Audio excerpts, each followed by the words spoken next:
A boy appears from nowhere, claiming he's a lost prince, before being murdered years later. A fighter jet intercepts a UFO and disappears without a trace. These are 6 deeply puzzling historical mysteries that still make no sense today.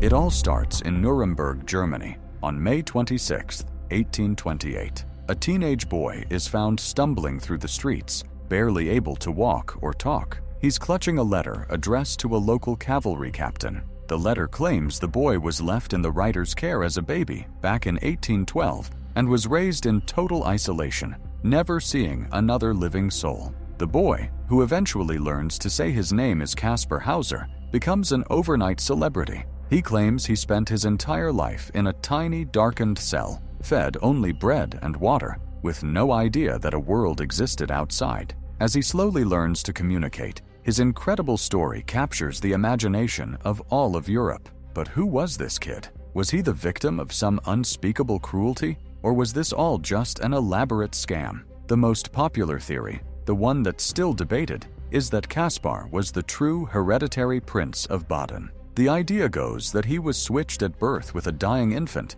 to change the line of succession and then hidden away. This theory got so big, it actually became a matter of state debate. For 5 years, Kaspar lived with various guardians, but his new life was anything but peaceful. There were multiple attempts on his life, including a strange cut on his forehead and something he called a pistol accident. Then, on December 14, 1833, it all came to a tragic end. Kaspar staggered home with a deep stab wound in his chest, claiming a stranger had lured him into a park and attacked him. He died 3 days later, and his death just made the mystery deeper. Was he murdered by the same people who imprisoned him, or did he inflict the fatal wound himself to drum up attention and just went too far? For nearly 200 years, the question of his royal bloodline remained. Recent, highly advanced DNA analysis have finally put that part of the mystery to bed, comparing his genetic material to that of the House of Baden.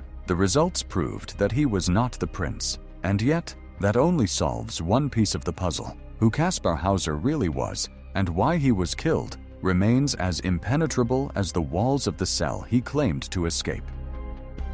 On August 15, 1951, a terrifying madness swept through the quiet little town of Pont-Saint-Esprit in southern France. Hundreds of townspeople were suddenly gripped by horrifying hallucinations. People threw themselves out of windows, convinced they could fly. Others saw their bodies being eaten by snakes or bursting into flames. One man, who was certain he was a dragonfly, jumped from a second-story window, broke both his legs, and just kept on running. The town was plunged into absolute chaos. More than 250 people were affected, 50 were locked away in asylums, and 7 died. The event became known as Le Pain Maudit, the cursed bread. The immediate suspect was the town's bread, from one specific bakery. The going theory was that it had been contaminated with ergot, a psychedelic fungus that grows on rye and causes LSD-like hallucinations. The baker was blamed,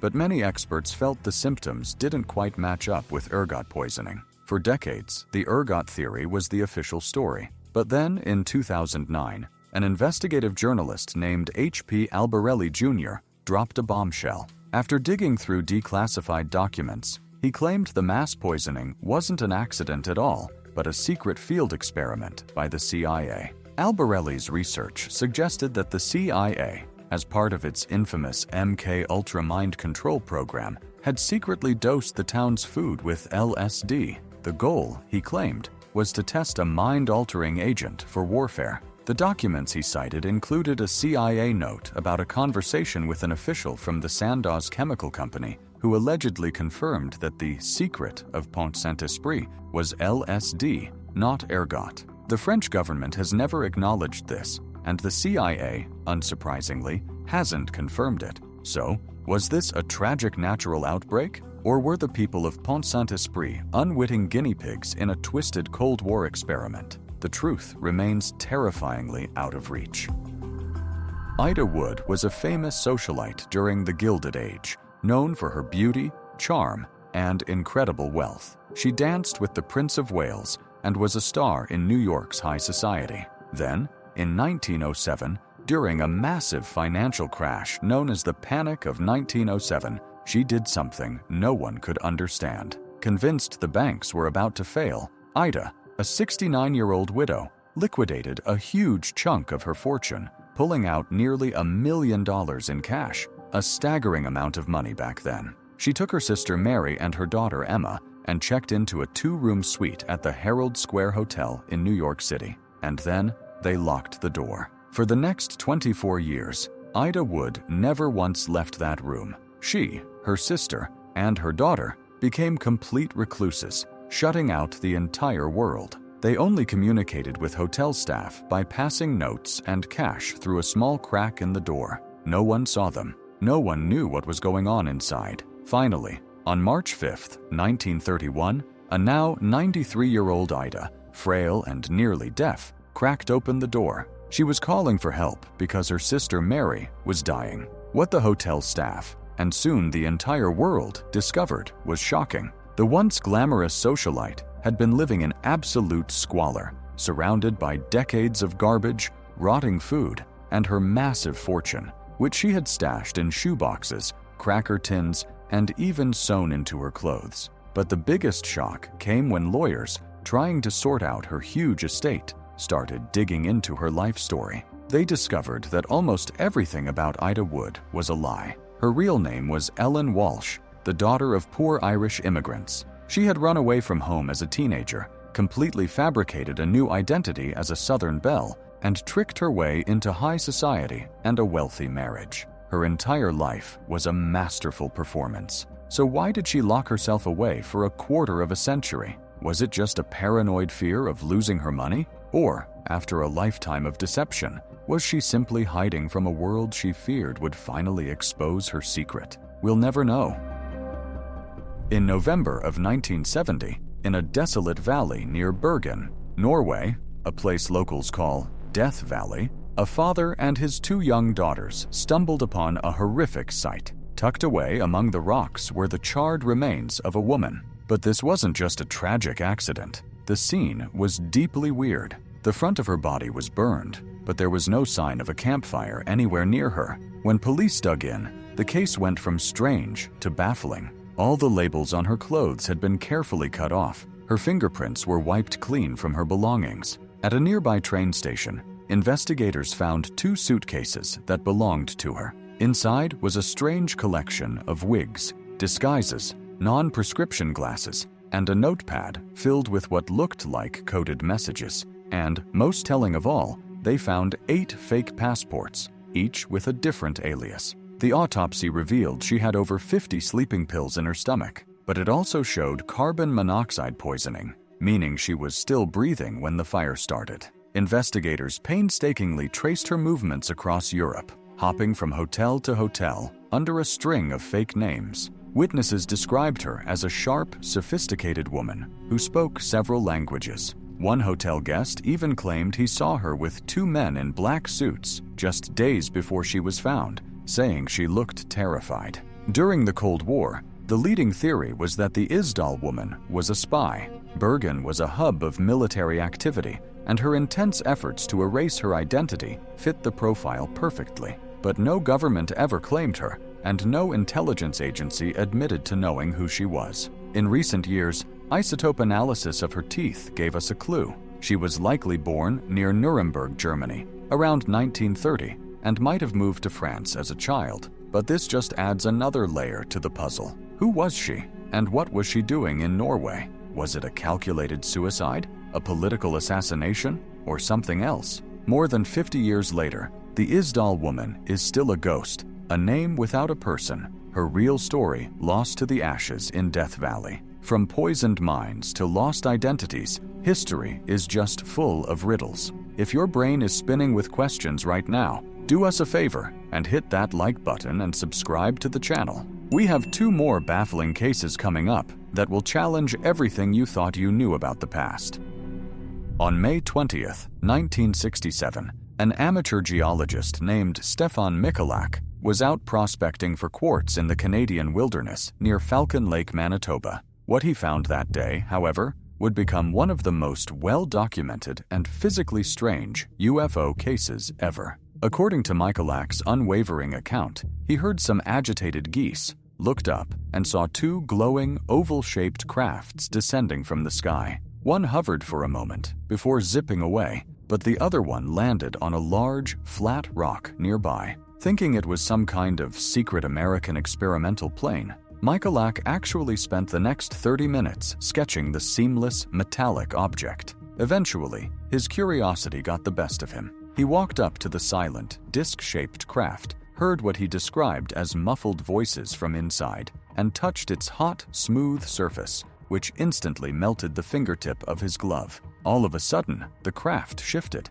A panel slid open, revealing a grid-like vent. A blast of hot gas shot out, hitting him square in the chest, setting his shirt on fire and knocking him flat on his back. As he scrambled to rip off his burning clothes, the craft silently lifted off and vanished. Disoriented and sick, Moncla stumbled back to his motel, suffering from a splitting headache and violent vomiting. He was taken to a hospital and treated for first-degree burns on his chest and stomach. But in the days that followed, the burns developed into a bizarre, raised grid pattern of sores, a perfect mirror image of the vent he described. For weeks, he suffered from weight loss, blackouts, and other symptoms associated with radiation exposure. Investigators, including the Royal Canadian Mounted Police, later went to the site. They found a 15-foot circle of scorched earth and rock, as well as radioactive traces in the soil. Skeptics have tried to argue he was just burned in some kind of prospecting accident,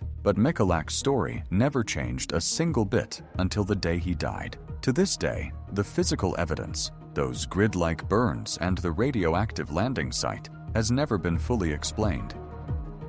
The night of November 23, 1953, was a stormy one over Lake Superior. Inside an Air Defense Command radar station, operators saw something they couldn't explain: an unidentified object moving at incredible speed through restricted airspace near the US-Canada border. An F-89 Sea Scorpion jet was scrambled from Kinross Air Force Base to check it out. At the controls was First Lieutenant Felix Moncla, a seasoned pilot, with Second Lieutenant Robert Wilson as his radar operator. On the ground, the radar team watched it all unfold as two distinct blips on their screen. They guided Moncla's jet, flying at 500 miles per hour, as it chased the unknown object across the dark, vast lake for 30 minutes. As the F-89 closed in, the ground crew watched the two radar blips, the jet and the UFO, get closer and closer and closer. And then, something impossible happened.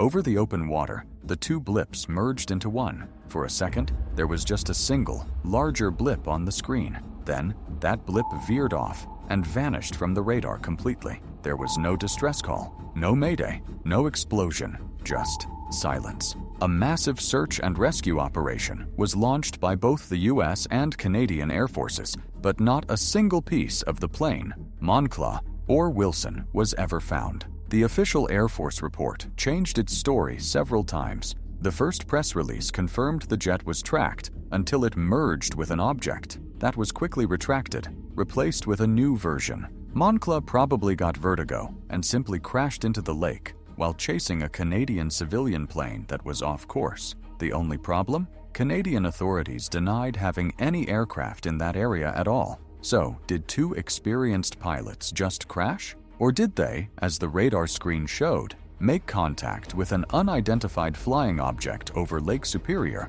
and vanish from existence? More than 70 years later, the Kinross incident remains one of the most profound and chilling mysteries in aviation history. From a boy who appeared out of nowhere to a woman who vanished behind a locked door, these mysteries remind us the past isn't a closed book. The facts remain, but the truth stays just out of reach. Which one do you find most baffling? Let us know in the comments, and subscribe for more of history's strangest unsolved stories.